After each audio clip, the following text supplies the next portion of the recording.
马背上英姿飒爽的叶秀华，从小就学习骑马和芭蕾。对于马场马术，她有着不一样的诠释。就是骑着马跳舞，等于它是我的脚，它是我的身体，然后我坐在它背上去操作它。刚摘下仁川亚运马术团体铜牌，叶秀华也是国际大小比赛中的常胜军。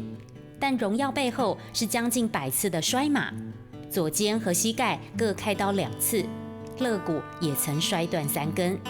但凭着客家人不服输的个性，挺过所有的挫折和困难，就是坚持继续往前走。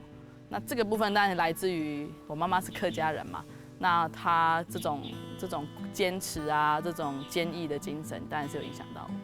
就一路走来啊，一定很多的辛苦，但是一些就不会苦，只要你喜欢，你坚持，对，好，然后往前走直，左转。再多一点点活力，然后前面放低。学习马术的辛苦，最能代表客家传统。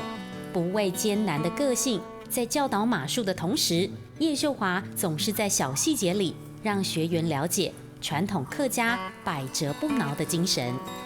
不光只是要求，而他会从马匹的每一个部位啊，可能是身体的不适啊，或者是他天生比较缺乏的地方来去加强它。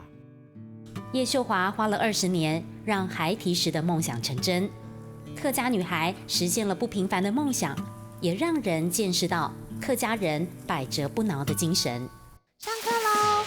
一息手唔會苦，一息手唔會苦，一息手唔會苦。